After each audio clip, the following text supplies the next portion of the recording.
Praise the lord. యేసుక్రీస్తు నామములో మీ అందరికీ శుభములు తెలియజేస్తూ ఉన్నాను. ఈరోజు మనం ధ్యానం చేసుకోబోయేటువంటి వాక్య భాగం నిర్గమకాండం 2వ అధ్యాయం 11వ వచనం. ఆ దినములలో మోషే పెద్దవాడై. స్తోత్రం దేవా, సర్వోన్నత సర్వాధికారి. ఈరోజు ఈ యొక్క వాక్యపు వెలుగులో మమ్మల్ని నడిపించి బలపరిచి విత్తబడుచున్న వాక్యం వ్యర్థం కాకుండా ప్రతి హృదయంలో నాటపడి ఫలించి నూరంతల పంట అనుభవించటానికి కృప చూపించమని నజరేయుడైన యేసుక్రీస్తు నామములో ప్రార్థించిన మేము పొందుకొని ఉన్నాం తండ్రి, ఆమెన్. ప్రియులారు గమనించాలి, ఇక్కడ ఆ దినములలో మోషే పెద్దవాడై. ఈ మోషే గురించినటువంటి విషయాలు చాలా క్షుణ్ణంగా ధ్యానించుకుంటూ వెళ్తూ ఉన్నాం. జాగ్రత్తగా మీరు గమనించాలి. ఒకే మాట ఇక్కడ, ఆ దినములలో మోసే పెద్దవాడై అంటే నిజానికి ఇంతకుముందే మోసే పెద్దవాడైనట్లుగా మనకి వ్రాయబడింది. అప్పుడే తన తల్లి దగ్గర నుంచి ఫరో కుమార్తె దగ్గరకు చేర్చబడినట్లు కూడా మనం చూస్తూ ఉన్నాం. మరి మరలా ఇక్కడ మోసే పెద్దవాడని ఎందుకు రాయబడిందంటే, మోసే అంతకుముందు పెరగకుండానే పెద్దవాడయ్యాడని రాయబడిందా, లేకపోతే చిన్నవాడుగా ఉండగానే ముందుగా పెద్దోడైపోయాడని రాయబడిందా, లేకపోతే అతని తల్లి ఏమన్నా పొరపాటు పడిందా? నిజానికి మోసే పెద్దవాడైన తర్వాతే ఫరో కుమార్ దగ్గర తీసుకుని వెళ్ళిపోబడ్డాడు. అది వాస్తవం. అలాగే ఇక్కడ కూడా మోసే పెద్దవాడయ్యాడని చెప్పి రాయబడింది కూడా వాస్తవమే. అతని యొక్క ఎదుగుదల చూసినటువంటి అతని తల్లి, తన కుమారుడు ఇంకా పెరిగిపోయాడు, పెద్దోడైపోయాడు, ఫరో కుమార్తెకు మరి అప్పగించేసింది, పెద్దోడైపోయాడని. ఫరో కుమార్తె మాత్రం మోసే ఇంకా ఎదగాలని చెప్పి అతనికి ఐగుప్తు యొక్క సకల విద్యలు నేర్పించి పెంచింది. ఈవిడి దగ్గర పెరిగిన పెంపకం వేరు, మళ్ళా మోసే ఫరో కుమార్తె దగ్గరికి వెళ్ళిన తర్వాత పెంపకం వేరు. మీకు అర్థం అవటానికి, మీరు ఏదైనా కంపెనీలో జాబ్ చేసి మళ్ళా నూతనమైన కంపెనీలకు మీరు వెళ్ళారనుకోండి, వెంటనే మీకు జాబ్ ఇచ్చేస్తారు, కానీ అక్కడ ట్రైనింగ్ ఉంటుంది. అక్కడ అంటే మీరు నేర్చుకోవాలి. అక్కడ ఆ కంపెనీకి అనుకూలంగా ఉన్నటువంటి నియమ నిబంధనలు నేర్పిస్తారు, వాళ్ళ ట్రైనింగ్ అంటారు. మీరు ఎంత ఎక్స్పర్ట్ అయినా, ఎక్స్పీరియన్స్ ఉన్నా, ఎన్ని కంపెనీల్లో చేసినా మరలా కొత్త కంపెనీకి వెళ్ళేసరికి ఏమవుతుందంటే మరలా నేర్పిస్తారు మీకు అక్కడ పద్ధతి, విధానం. మీరు బయట కంపెనీలో చేసిన ప్రాసెస్ వేరు, విధానం వేరు ఉంటుంది. మళ్ళా కొత్త దాంట్లోకి వెళ్ళిన తర్వాత అక్కడ సిస్టమ్ అంతా వేరు ఉంటుంది. కాబట్టి ఏం చేస్తారు, మళ్ళా మిమ్మల్ని ఒక కొత్త వ్యక్తిగా భావించి నూతనంగా ట్రైనింగ్ ఇస్తారు. అదేవిధంగా మోషే తల్లి దగ్గర పెరిగిన పెరుగుదల వేరు. అక్కడ ఆ విషయంలో పెద్దవాడయ్యాడు, ఓకే.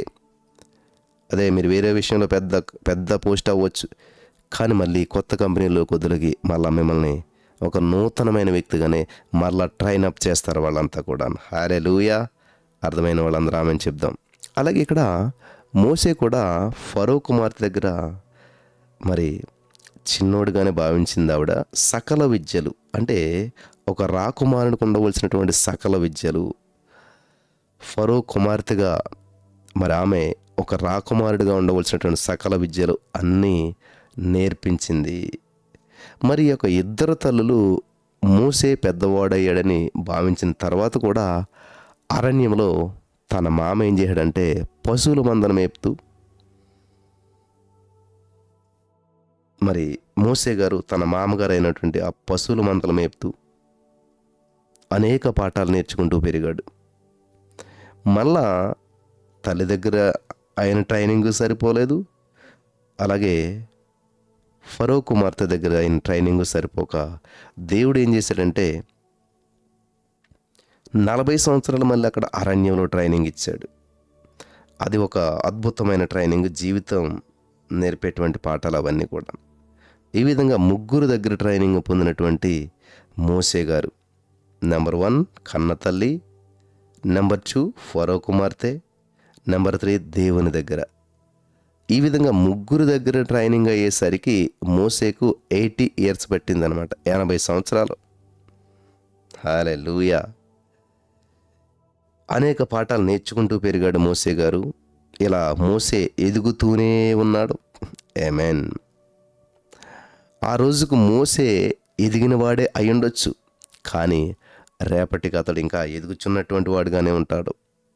దేవుని ప్రణాళికలో ఉన్న మోసే గురించి అతని తల్లులు పెద్దవాడయ్యాడని చెప్పి అనుకుంటున్నారు, కానీ అతను ఇంకా ఎదగాలని చెప్పి దేవుడు తన ప్రణాళికను మరి ఎలా కలిగి ఉన్నాడో బహుశా ఎవరు ఊహించుండకపోవచ్చు. మోసే పెద్దవాడేంత వరకు కూడా, అంటే ఫరో కుమార్తె దగ్గరకు చేర్చబడినప్పటి నుంచి మరి పైన ఈ చెప్పినటువంటి ఈ మాటలు తెలియపరిచేంత వరకు కూడా అతని గురించి మరలా ప్రస్తావించలేదు.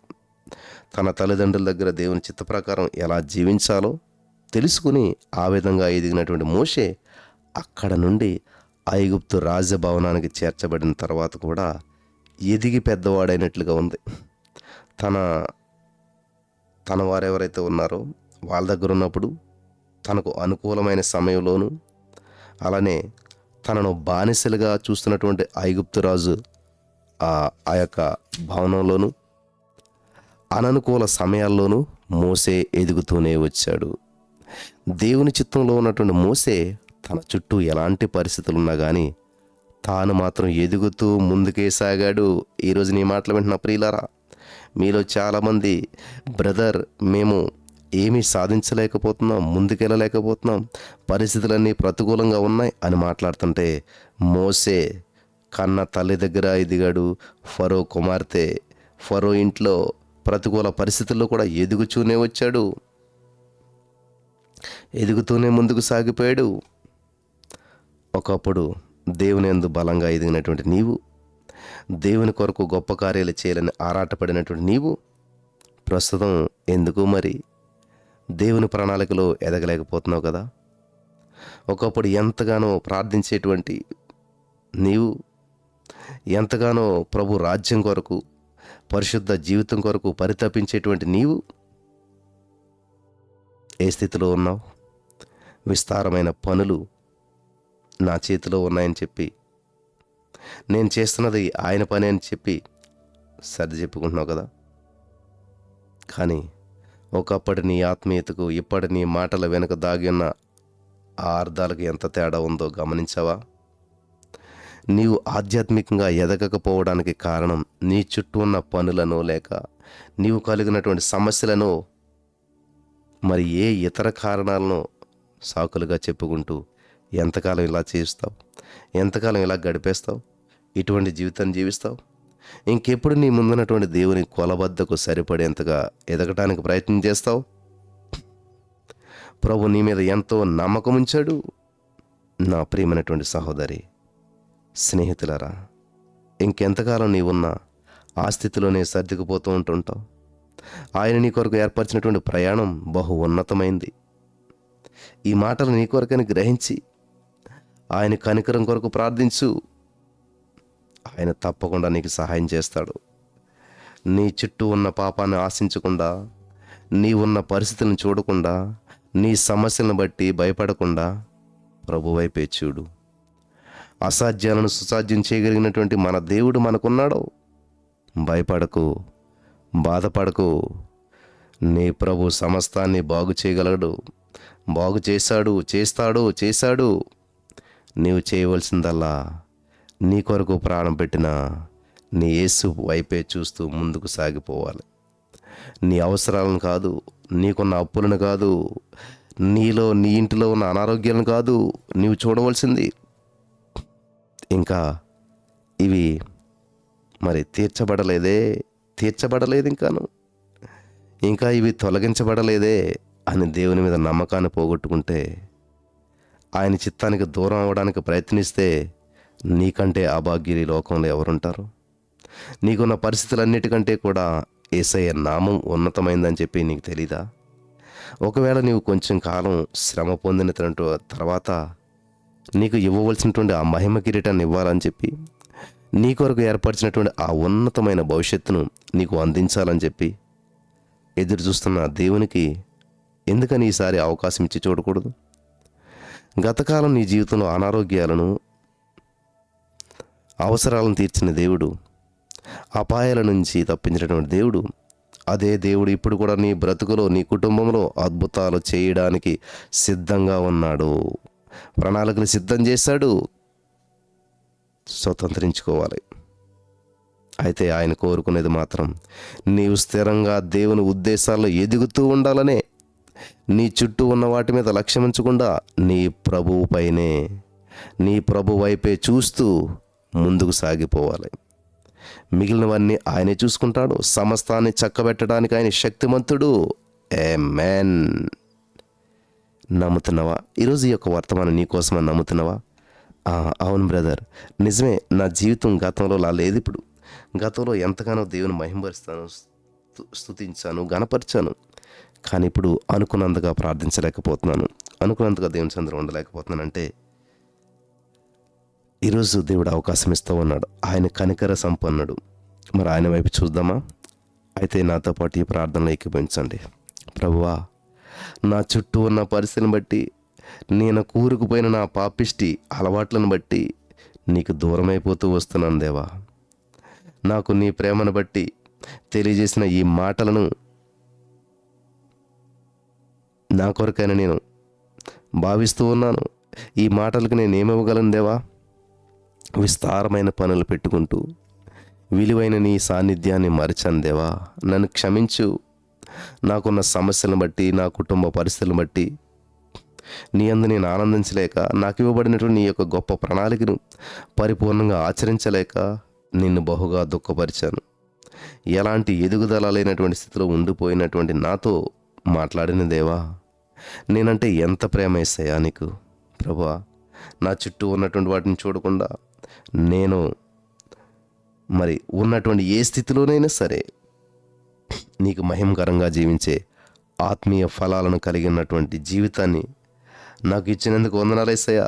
యేసయ్యా, దూరమైపోతున్నటువంటి నాలాంటి వ్యక్తికి మరొక అవకాశాన్ని ఇవ్వటానికి నీవు చూపినటువంటి నీ కనికరాన్ని, నీ ప్రేమ ఎంతో గొప్పది. నా పరిస్థితులన్నిటికంటే నీ నామం ఎంతో గొప్పది. నాకున్న అవసరాలన్నిటికన్నా నీవు చేసిన ఆ త్యాగం ఎంతో ఉన్నతమైంది.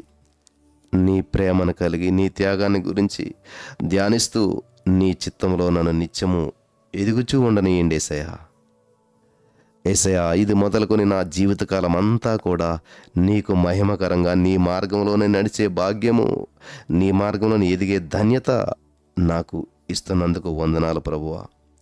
నిత్యము నన్ను నీ ప్రేమలో స్థిరపరిచి ఎన్నడను ఎప్పుడును నీ చిత్తంలో నుండి తొలగిపోకుండా నీ చిత్తంలోనే ఉండేటువంటి కృపను నాకు దయచేసినందుకు ఘనత, మహిమ, ప్రభావాలు మీకు ఆరోపిస్తూ నజరేయుడైన యేసుక్రీస్తు నామములో ప్రార్థించి నమ్మి పొందుకుని నమ్మ పరమ తండ్రి. ఆమేన్.